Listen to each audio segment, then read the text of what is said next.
Allez, on est parti. Bon, bonjour à tous. Donc ça fait hyper longtemps que j'ai pas fait une petite vidéo sur YouTube. J'avais pas forcément le temps, j'avais pas forcément l'envie non plus parce qu'il s'est passé plein de choses, voilà, comme vous pouvez vous en douter, et puis c'est pour tout le monde pareil avec toute cette histoire de Covid qu'on a depuis quelques mois, et puis plein de projets, voilà, qui m'ont pris beaucoup de temps et qui m'ont pas laissé un peu de liberté dans ma tête. Donc j'ai mis un petit peu YouTube de côté, et puis là j'avais un petit week-end un petit peu plus calme et j'ai recommencé à regarder un peu des vidéos sur YouTube et j'ai fait ah ouais, ça me manque quand même, donc je vais essayer de faire une petite vidéo ce week-end. Donc pour reprendre en douceur, petite FAQ quoi, donc je vous ai posé sur Instagram la question déjà si ça vous plaisait ou si ça vous plaisait pas que je refasse une petite FAQ, parce que la dernière date de fin d'année dernière je crois. Et puis après voilà, je vous ai laissé me poser des petites questions que j'ai toujours dans mon téléphone, donc voilà, donc on va commencer. Alors première question, donc de Rosen TR. Depuis combien de temps tu travailles sur ton projet de l'école de danse? Alors, pour l'école de danse là, qui est en train de se faire aujourd'hui, ça fait 1 an quasiment. Donc on a commencé, j'ai commencé à chercher des salles au mois d'août l'année dernière, juillet-août à peu près. Mais le projet d'école de danse, ça fait des années que je l'ai, ça fait des années que je réfléchis à ça et des années que j'avais envie de faire mon école dans la région. Donc c'est vraiment un projet de longue date. Et donc voilà, donc j'ai trouvé la salle au mois de septembre, début septembre l'année dernière. Et là, les travaux se terminent dans 15 jours. Donc c'était un travail colossal, que ce soit aussi bien sur la recherche d'artisans, que sur le côté administratif, que ce soit sur le côté communication, où j'ai tout fait toute seule. Le site internet, les flyers, la publicité, les plans, je les ai fait aussi accompagnée d'un architecte. Mais voilà, quand même, c'est moi qui ai fait le départ et puis lui, il a corrigé. Et puis voilà, donc là, on arrive en fin de parcours entre parenthèses, donc on commence à souffler un petit peu plus, mais c'est vraiment du 24-24. Hein. Depuis presque 1 an, je mange école de danse, je dors école de danse, je suis à l'école de danse, j'y vais 3-4 fois par jour pour vérifier que tout se passe bien au niveau des travaux. Et puis voilà quoi, enfin, avec les préinscriptions qui ont commencé et qui cartonnent, ça me prend aussi beaucoup de temps. De répondre au téléphone, aux mails, et puis d'enregistrer tout ce petit monde qui va être mes futurs élèves, donc c'est cool. Deuxième question de Mathéo, Maru et Jols. Comment as-tu géré cette période de quarantaine, entraînement technique? Donc déjà, moi j'ai à peu près 3 semaines de quarantaine de moins que tout le monde, parce que donc, je suis arrivée en France le 4 avril. Tout le monde avait déjà, enfin en France c'était déjà un peu le bazar, et vous étiez déjà en confinement. En Russie, à cette période-là, on n'était pas encore confinés. Donc en fait, moi je voyais le truc de loin en me disant mais ça va passer, ça va durer 15 jours, c'est rien de grave. Et en fin de compte, j'avais mes parents au téléphone qui me poussaient à rentrer, à me dire Marie, c'est vraiment le bazar en France, on a des besoins d'attestation pour sortir, on peut plus aller travailler. On peut plus aller de telle heure à telle heure. Au départ, je crois qu'il y avait des problèmes, il y avait des histoires d'heures aussi. Enfin, moi, j'étais pas là du tout, j'étais en Russie. Et puis tout le monde, j'allais encore à la danse tous les jours, voilà, sortais, enfin, une vie normale quoi. Et mes parents me mettaient un peu la pression pour rentrer. Et puis moi, forcément, je voulais pas rentrer quand je voyais ce qui se passait en France. J'avais pas du tout envie de rentrer. Et puis un jour, l'ambassade m'appelle en me demandant ce que j'étais inscrite sur une liste de Français vivant à l'étranger. Et l'ambassade m'appelle, dit Mademoiselle Denigo, est-ce que vous avez l'intention de rentrer? Je dis non, pas spécialement, voilà, je vais attendre 15 jours que ça rouvre et puis voilà, nickel quoi. Et puis l'ambassade me dit non, il faudrait vraiment rentrer, il y a le dernier vol le 2 avril. Je dis ah bon, je vais rentrer. Et donc au final j'ai très bien fait parce que je pensais sincèrement que ça allait durer 15 jours, 3 semaines et que ça allait passer quoi. Enfin, pour moi il y avait vraiment aucune... J'étais la première des sceptiques en fait. Et donc je suis arrivée en France le 4 avril, donc j'ai mis quasiment 3 jours pour faire le trajet de Krasnodar à Moscou, Moscou-Paris et Paris-Saint-Nazaire. Donc il n'y avait plus de train, plus rien, c'était le bazar. Et donc après a commencé la quarantaine. Donc les premiers jours ça allait très bien, franchement j'étais contente de retrouver ma famille. Ça faisait très longtemps que j'avais pas posé mes valises chez mes parents en me disant je vais souffler, je vais passer du temps avec eux. Donc en France, je n'avais plus d'appartement, donc je me suis retrouvée dans la maison de mes parents, qui n'est pas ma maison d'enfance, mais qui est la maison de mes parents, et à dormir dans la chambre de mon frère, dans la chambre qu'on avait ensemble. Donc c'était rigolo au départ, franchement c'était en mode camping, on était super contentes, tous se retrouver et tout, ça se passait super bien. Puis après, bah, ça a été un petit peu plus dur parce que pas forcément d'intimité, pas bon chez moi, enfin tout ça, mais ça l'a fait. Donc entre temps, j'ai trouvé un appart, donc impeccable. Mais voilà, au niveau des entraînements, c'était assez compliqué aussi parce que, donc voilà, on me dit tout ce petit monde-là dans la maison, j'avais pas de salle de danse pour m'entraîner, donc au départ, je me suis entraînée toute seule. Je m'enfermais dans le bureau de mon père, sa salle de musique, et j'essayais de danser le plus possible, mais franchement, j'ai perdu un peu la motivation parce que je dansais mal en fait. Donc, enfin, j'avais pas les conditions, j'avais pas la place non plus parce que c'est pas une très grande maison qu'on a. Fallait que je bouge tous les meubles si je voulais danser. En plus, je me prenais les pieds dans le carrelage à chaque fois parce qu'en latine, il faut vraiment qu'on traîne les pieds sur le sol et je me prenais les pieds. Et au final, je me frustrais à mal danser. Donc je me forçais d'y aller, entraîne-toi, machin, en musique. Je faisais des challenges, des machins comme il y avait sur TikTok et puis sur Insta. Mais au final, je me frustrais et je prenais pas de plaisir à danser, à m'entraîner.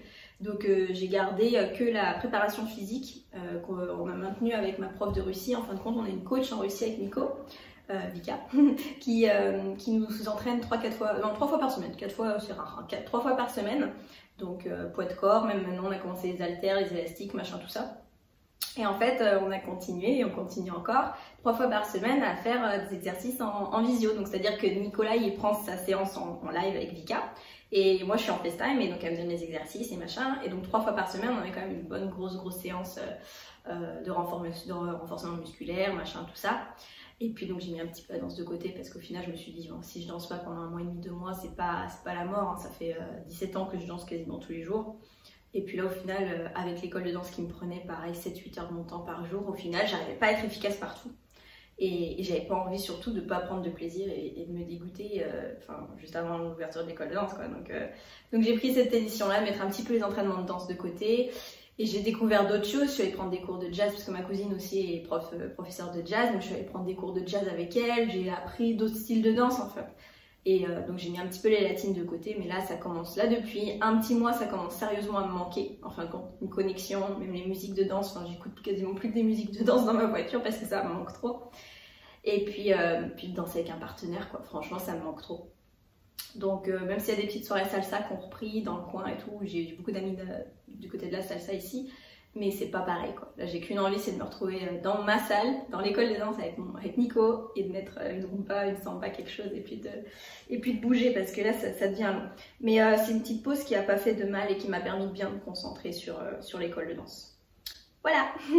Quels sont tes projets pour la rentrée? Bah, l'école de danse. L'école de danse le 14 septembre, la porte ouverte. Après il y aura l'inauguration avant, fin août. Et puis il y a aussi tous les stages et les workshops et les shows qui ont été annulés pendant le Covid. Donc en fait, je devais avoir ma meilleure année de boulot, franchement, cette année. J'avais un agenda qui était archi rempli, donc j'étais trop contente. Et puis Covid arrive, donc tout est reporté. Donc il y en a certains qui ont été annulés parce qu'on n'a pas réussi à trouver de date, de choses comme ça. Mais d'un point de vue général, on a quand même pas mal reporté. Donc en fin de compte, tout ce qui devait avoir lieu pendant le Covid, donc mars, avril, mai, juin, et puis même là, juillet, parce que août j'avais gardé mon mois d'août, mais tout est reporté en fait de septembre à fin décembre, donc j'ai plus aucun week-end de dispo jusqu'à fin décembre, plus l'école de danse. Donc ça va être assez tendu et assez sportif, hein.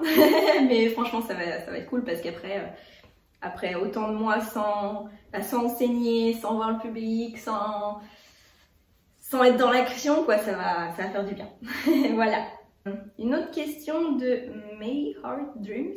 Alors, est-ce que toi et Nicolas ils proposeraient une préparation chorégraphie de mariage? Alors bah oui, moi c'est quelque chose que je fais depuis des années aussi déjà bien avant Danse avec les stars et tout, j'ai toujours créé des chorégraphies d'ouverture de bal. Et donc là avec l'école on a pas mal de demandes et donc oui c'est quelque chose qu'on va faire. Donc les mariés nous contactent par mail et puis après on se planifie ça en fonction de leur projet, en fonction de la date et de leur niveau. Voilà. Alors, Camille Judas, comment vont se passer les compétitions à cause du Covid? Continue comme ça. Alors ça, j'en ai aucune idée. C'est vrai que pour le moment, on n'a pas eu d'indication de la FFD par rapport à comment vont se dérouler les compétitions. C'est-à-dire peut-être public réduit, masque, j'en sais rien. En tout cas, il y a eu des compétitions de planifiées pour la rentrée, même sur le niveau international de la WDSF. Donc je pense que d'ici octobre, on va pouvoir reprendre les compètes. Après, nous déjà, il faut déjà qu'on reprenne l'entraînement parce que Nico est toujours pas là. Même si on voit le bout du tunnel et on commence à se dire qu'il va être bientôt là. Mais dans tous les cas, ça va reprendre. c'est impossible que la vie s'arrête comme ça pour trop de monde. Donc peut-être il y a la danse, mais il y a des centaines de sports et de milliers de personnes qui vivent grâce au sport et au spectacle à côté, donc ça va forcément reprendre à un moment. Mais j'espère que ça reviendra comme avant, même si je sais que ça va prendre beaucoup de temps. Parce que franchement, avec les masques, avec moitié de public et tout, voire même sans public, là il parlait de faire Dals, donc Dals a été reporté, mais si ça avait été le cas, parce qu'en Russie ils l'ont fait, ils ont fait Danser avec les stars en plein mois d'avril-mai, là, donc sans public, donc déjà ça fait trop bizarre. Et masque en red room et tout, enfin en gros t'enlèves que ton masque quand tu vas danser sur la piste avec ton partenaire, et franchement c'est trop glauque. Ça donne pas une ambiance, franchement ça refroidit tout, quoi. Donc je pense que c'est pour ça que la prod a décidé de reporter, et je trouve que c'est une très bonne décision. Une autre question de Love Marie Denigo, à qui je fais un bisou au passage. As-tu une date pour revoir Nikolai? Donc là, j'ai pas de date précise, sachant que normalement, tout devrait rentrer dans l'ordre à partir du 15 juillet. Les frontières extra-Europe ont commencé à s'ouvrir le 1er juillet, juste la Russie ne faisait pas partie de la liste des 15 pays qui étaient réouverts, parce que le taux de contamination est encore un petit peu au-dessus en Russie. Il faut qu'il soit en dessous de 1% ou de 1% sur 100 000 personnes, un truc comme ça, bref. Et je sais plus exactement. Et la Russie est encore un petit peu au-dessus, est à 2 ou 3%, je crois. Donc c'est une histoire de jours et de semaines pour qu'ils puissent rentrer. Et puis de toute façon, dès que ça ouvre, ils sautent dans le premier avion. Les valises sont déjà prêtes, parce qu'en plus il va revenir. Moi j'ai laissé toutes mes affaires là-bas. Vu que je suis partie en mode ça va durer 15 jours, je suis partie juste avec une petite valise cabine. Donc j'ai encore toutes mes affaires de compétition, toutes mes fringues, mes chaussures, mes affaires de toilette, maquillage, j'ai tout qui est là-bas, même des papiers et tout. Donc il faut absolument qu'ils puissent rentrer rapidement, me ramener tout ça. Voilà. Une autre question, quand est-ce que Lilou doit accoucher? Donc oui, Lilou t'attends des bébés, elle est où? Lilou, qu'est-ce que tu fais ma fille? Oh là là, donc voilà, ouais, Lilou t'attend des bébés, ça fait un petit mois que Lilou elle attend ses bébés, oui. Et normalement la mise bas est prévue pour le 5 août, donc voilà. En plus la décision de lui faire des bébés, ça c'est aussi pris et décidé parce que j'étais dans le coin et que je savais que j'allais rester à cause du Covid et tout. Et je voulais absolument être là et puis arrêter de faire des déplacements à droite à gauche pour pouvoir être présente pour elle et puis pour éduquer les bébés tout simplement. Donc quand madame a mis ses chaleurs, hop, on a été voir un copain qui est de la même race qu'elle. Hein. On a été voir un petit copain et puis voilà, elle a fait sa petite affaire. Et puis maintenant, il y en a au moins 4 dans le bidou. Donc on va faire une autre échographie la semaine prochaine pour savoir exactement combien qu'il y en a. Et pour le moment, tout se passe bien. Donc voilà, début août, normalement, je suis mamie. Une autre question de Marie Artis. Des nouvelles de l'évolution de la pétition, moi aussi je suis vraiment mon copain. Donc la pétition que j'ai partagée sur les réseaux, elle évolue bien. En fait, quand j'ai commencé à la partager, on devait être à 6000 signatures, quelque chose comme ça. Donc on a dépassé le cap des 7500 comme je voulais absolument et que j'ai poussé le truc. Et là maintenant on est rendu à 13 000 ou 14 000 je crois. Donc effectivement ça évolue bien. Après moi je fais pas que ça. Dans le sens où j'ai envoyé plein de mails, que ce soit à la Commission européenne, à la présidente, à la vice-présidente. J'ai même envoyé des mails au ministère de l'Intérieur, des Affaires étrangères également. Et j'ai des réponses quasiment de tout le monde en me disant qu'ils sont bien en train de travailler sur le projet. Donc je suis pas la seule à envoyer des mails, il doit y avoir des dizaines et des dizaines de personnes qui envoient des mails. Mais que c'est un petit peu tôt pour nous donner une date précise de quand est-ce que ça pourrait rentrer en application, cette fameuse loi. Cette loi en fait qui permettrait de faire rentrer nos conjoints, nos compagnons en France ou dans un autre pays en n'étant pas mariés. Parce que là concrètement aux yeux de la loi, donc je prends mon exemple de moi et Nikolai, aux yeux de la loi on est vraiment des inconnus. Et c'est ça qu'on essaie de changer en fait. C'est qu'au XXIe siècle, il y a plein de couples qui sont pas mariés et qui pas pactés et qui sont en couple. Enfin voilà, c'est monnaie courante quoi. Et en fait, la loi n'a pas évolué à ce niveau-là de manière internationale, et puis même en France, quoi. Donc l'un pour l'autre, on est des étrangers, et par exemple, je dis une bêtise, mais là il arriverait un accident à Nikolai, ou à moi, peu importe, et on ne pourrait pas être là l'un pour l'autre. Donc ça, c'est quelque chose qu'il faut absolument changer. Et pour lequel je me bats depuis quelques semaines, voilà, je me suis pris à cœur de cette cause-là, parce que je me sens forcément très concernée. Et puis ça commence à bouger un petit peu, donc voilà, c'est cool. On attend patiemment. Alors maintenant, une question de Alex D11. Vas-tu à l'hippodrome de Pornichet le 13? Donc oui, j'ai une prestation demain à l'hippodrome de Pornichet. parce que depuis quelques jours, je suis ambassadrice de DS Automobile, donc j'en parlerai sur mon Instagram bientôt, avec le centre DS de Saint-Nazaire en fait, donc c'est un partenariat d'1 an. Et donc demain soir, ils ont une course hippique et je vais remettre les prix aux vainqueurs. Donc ça va faire tout drôle. En même temps, c'est quelque chose que j'ai encore jamais fait. En tout cas, pas dans les courses hippiques. Et puis donc vu que c'est DS qui organise, et ben voilà, je suis gentiment invitée. Donc voilà, je serai là. Ensuite, question d'Alicia 94 04 22. Comment va se passer l'organisation de ton club, les cours, les profs? Alors les cours vont être de manière hebdomadaire, tout au long de l'année hors vacances scolaires. Voilà, après pour les cours, donc il y aura un petit peu de tout, danse de salon, danse latine, rock, tango argentin, salsa, et puis après tout ce qui est danse sportive, solo team pour les enfants. C'est moi qui m'occupe du club, voilà tout simplement. Qu'est-ce que je peux dire d'autre?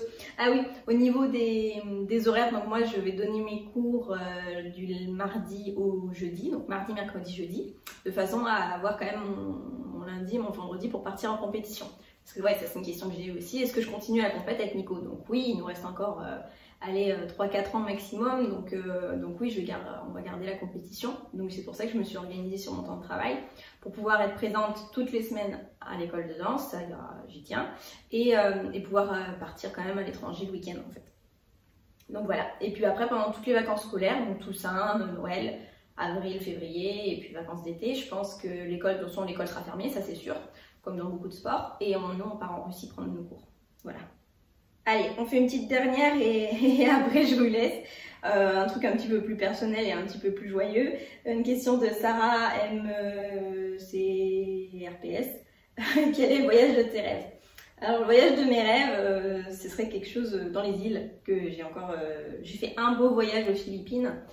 Et ça c'est quelque chose que j'aimerais bien refaire. Déjà on devait partir à la Réunion au mois de mai pour donner des cours avec Nico. Je pense qu'on n'aurait pas beaucoup profité parce qu'on devait partir une petite semaine et on avait du boulot tous les jours. Mais un truc que j'aimerais vraiment, c'est soit les Antilles ou la Polynésie française. Ça c'est un truc, voilà. Je pense que l'année prochaine va être obligé qu'on se prenne des vacances. Là cet été, donc avec l'école de danse, pas de vacances non plus. L'année dernière on est parti 4 jours. L'année dernière je suis pas partie du tout. Donc là ça commence j'ai envie de plage, de cocotier et de parler à personne pendant quelques semaines. Ouais, 15 jours, 3 semaines, ce serait bien. Mais bon, il faut savoir ce qu'on veut. On aura bien le temps de voyager plus tard. Donc là, on se consacre sur nos projets et puis voilà, après on partira en vacances. Enfin voilà, la petite vidéo est terminée. Donc écoutez, je vous fais des gros bisous. Merci encore pour toutes les questions. Franchement, ça fait du bien de faire une petite vidéo. J'attends vos commentaires et tout. Parce que voilà, histoire de reprendre un petit peu contact. Et puis on se dit à très bientôt et je vous souhaite une bonne journée. Ciao!